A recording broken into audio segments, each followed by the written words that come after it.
Advocate K Arunkumar കേരളത്തിലെ channel ചർച്ചകളിലെ വിടുവായന്മാരുടെ പേടി സ്വപ്നമായി മാറുകയാണ്. നേരത്തെ 24-ലെ കാഥികനായിട്ടുള്ള ഹാഷ്മിയുടെ വിടുവായത്തരത്തിന് കാക്കനാട് CJM കോടതി വരാന്തയിൽ നിർത്തിച്ചതിന് പിന്നാലെ ഇന്നിപ്പോൾ വർഷങ്ങൾ നീണ്ട നിയമ പോരാട്ടത്തിനൊടുവിൽ BJPയുടെ ഒട്ടകം ഗോപാലകൃഷ്ണനെ കൊണ്ട് മുട്ടിലെഴയിച്ച് മാപ്പ് പറയിച്ച നിയമ പോരാട്ടം. പല ചാനൽ ചർച്ചകളിലെ അഭിഭാഷകന്മാരെ നമ്മൾ കാണുന്നുണ്ട്. പ്രൊഫഷണലി നോക്കിയാൽ ഈച്ചേടിയാണ്. കാര്യം ഇവർ ജയിച്ച കേസുകളെ സംബന്ധിച്ച് നമ്മൾ ഇതുവരെ കേട്ടിട്ടില്ല.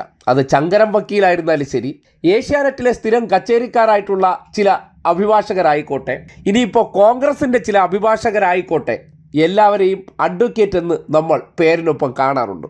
പക്ഷേ മരുന്നിന് ഇന്ന് വരെ എവിടെയെങ്കിലും ഒരു കേസ് വാദിച്ചെന്നോ ജയിച്ചെന്നോ നമ്മൾ കേട്ടിട്ടില്ല. പക്ഷേ ചാനൽ ചർച്ചയിലെ ഇടതുപക്ഷത്തിൻ്റെ സ്ഥിരം മുഖമായിട്ടുള്ള അഡ്വക്കേറ്റ് കെ അരുൺകുമാർ, അദ്ദേഹം രണ്ടാമത്തെ കേസാണ് നിയമ പോരാട്ടത്തിലൂടെ പച്ച നുണ പറഞ്ഞവരെ കൊണ്ട് ഈ സമൂഹത്തിൻ്റെ മുന്നിൽ മുട്ടിലെഴയിക്കുന്ന അവസ്ഥയുണ്ടാക്കിയത്. സ്വാഭാവികമായിട്ടും എന്താണ് മനസ്സിലാക്കേണ്ടത്? ലോ പോയിന്റുകളെക്കുറിച്ചും നിയമത്തെക്കുറിച്ചും നല്ല ധാരണയുള്ള വ്യക്തിയാണ് അരുൺകുമാർ എന്നത് അദ്ദേഹം സ്വന്തം പ്രൊഫഷൻ കൊണ്ടാണ് തെളിയിച്ചിരിക്കുന്നത്. വ്യക്തിയെ അധിക്ഷേപിച്ചിട്ട് അങ്ങ് പോയാലോ, നുണ പറഞ്ഞിട്ട് പോയാലോ, അങ്ങനെ അങ്ങ് പോകാൻ വരട്ടെ. പറഞ്ഞതിനെ സംബന്ധിച്ച് കൈവശം തെളിവില്ലെങ്കിൽ അതിന് നിയമപരമായി മറുപടി പറയിച്ചിരിക്കും. ഇന്നിപ്പോൾ ഒട്ടകത്തിൻ്റെ ആ മാപ്പ് വരുന്ന സന്ദർഭത്തിൽ തൊട്ടുപുറകിൽ അരുൺകുമാറിനെ കാണാം. അദ്ദേഹത്തിൻ്റെ മുഖത്തെ ആ മാപ്പ് പറയുമ്പോൾ ഉള്ള ചിരി നോക്കിയേ, എത്ര മധുര പ്രതികാരമാണ്. പരസ്യമായി കരയാൻ പറ്റില്ലെങ്കിലും ഉള്ളിൽ തേങ്ങി തേങ്ങി കരഞ്ഞുകൊണ്ട് ഒട്ടകം ആ മാപ്പ് പറയുമ്പോൾ മുഖത്തെ രക്തഓട്ടം മുഴുവൻ നഷ്ടപ്പെട്ടിരുന്നു. അദ്ദേഹം ഇടയ്ക്ക് ശ്രീമതി ടീച്ചറുടെ അഭിഭാഷകനായ അരുൺകുമാറിൻ്റെ പേര് എടുത്തു പറയുക കൂടി ചെയ്തു. കാര്യം അരുൺകുമാറിൻ്റെ കോടതിയിലെ നിയമപരമായിട്ടുള്ള പോരാട്ടം കൊണ്ടാണല്ലോ അദ്ദേഹത്തിന് വീണ്ടും സവർക്കറിസം അടിക്കേണ്ടി വന്നത്.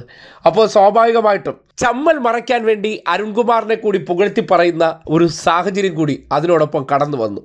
അത് ആ മാപ്പ് പറഞ്ഞ വ്യക്തിയിൽ നിന്ന് കിട്ടിയ അംഗീകാരം കൂടിയാണ്. ഈ ഹൈക്കോടതിയിൽ ടീച്ചർ കൊടുത്ത കേസിന് എതിരായിട്ട് ഞാൻ ഹൈക്കോടതിയിൽ ക്വാഷ് ചെയ്യാൻ വേണ്ടിയിട്ട് ഞാൻ കേസ് കൊടുത്തു. സ്വാഭാവികമായിട്ടും ഈ വിഷയത്തിൽ എൻ്റെ അഭിഭാഷകനായ സന്ദീപും ടീച്ചറുടെ അഭിഭാഷകനായിട്ടുള്ള മിസ്റ്റർ അരുൺകുമാർ രണ്ടുപേരും ഇവിടെ ഉണ്ട്. ഈ രണ്ടുപേരും കോടതിയിൽ പ്രസൻറ്റ് ചെയ്തപ്പോൾ പരസ്പരം എനിക്കോ ടീച്ചർക്കോ വ്യക്തിപരമായിട്ടുള്ള ഒരു വിദ്വേഷമില്ലാത്ത ഈ ഒരു വിഷയം, ആ വിഷയത്തിൽ തെറ്റിദ്ധാരണാജനകമായിട്ട് അല്ലെങ്കിൽ ഫാക്ട്സ് മുഴുവനും ഇല്ലാതെ എൻ്റെ കയ്യിൽ കിട്ടാതെ ഞാനും പി ടി തോമസിനെതിരെയും ടീച്ചർ കേസ് കൊടുത്തു എന്നാണ് ഞാൻ മനസ്സിലാക്കുന്നത്. ഇതൊക്കെയല്ലേ ഹീറോയിസം?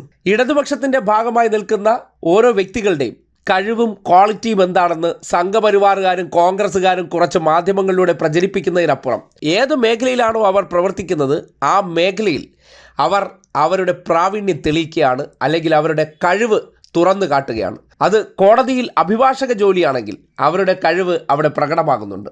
അതിൻ്റെ തെളിവാണ് കാഥികൻ ഹാഷ്മി ഈ അടുത്ത ദിവസം സിനിമാ ഷൂട്ടിങ്ങിന് വരുമ്പോലെ കാക്കനാട് കോടതിയിലേക്ക് നേരെ വരുന്നതിൻ്റെ ഈ ദൃശ്യം നമ്മൾ മറന്നില്ലല്ലോ. അതുപോലെ തന്നെയാണ് ഇന്നത്തെ ഈ മാപ്പ്. ഇത് രണ്ടും തെളിയിക്കുന്ന ഒരു കാര്യമുണ്ട്. ഇടതുപക്ഷത്തിൻ്റെ ഭാഗമായിട്ട് ഓരോന്നിലും പങ്കെടുക്കുന്നവർ നല്ല കഴിവുറ്റവരാണ്. വെറുതെ ഡയലോഗ് അടിക്കാൻ വന്നിരിക്കുന്നവരോ യാതൊരു അടിസ്ഥാനവുമില്ലാതെ പച്ച കള്ളം പറയുന്നവരല്ല.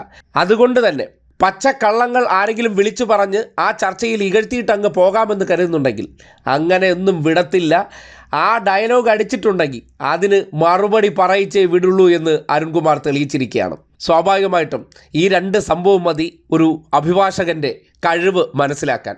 ചാനൽ ചർച്ചകളിലൂടെയോ മാധ്യമങ്ങളിലൂടെയോ വിടുവായത്തരങ്ങൾ അടിച്ച് ആരെങ്കിലും വ്യക്തിപരമായി അധിക്ഷേപിക്കുന്നവരുണ്ടെങ്കിൽ അഡ്വക്കേറ്റ് കെ അരുൺകുമാറിനെ നിങ്ങൾക്ക് സമീപിക്കാവുന്നതാണ്. ഉറപ്പായും വിശ്വാസ്യതയോടും കൂടി ആ വിഷയത്തിൽ നിങ്ങൾക്ക് നീതി ഉറപ്പാക്കും. അതിൻ്റെ തെളിവുകൾ തന്നെ പുറത്തു വരുമ്പോൾ സ്വാഭാവികമായി നമുക്കത് ഉറപ്പിക്കുകയും ചെയ്യാം. ആ രീതിയിൽ കേരളത്തിലെ രണ്ട് വിടുവായന്മാരെ കൊണ്ട് ഒരുപോലെ മാപ്പ് പറയിക്കുന്ന രീതിയിലേക്ക് എത്തിച്ച അഡ്വക്കേറ്റ് കെ അരുൺകുമാറിനെ ഹൃദയപൂർവ്വം അഭിനന്ദിക്കുകയാണ്.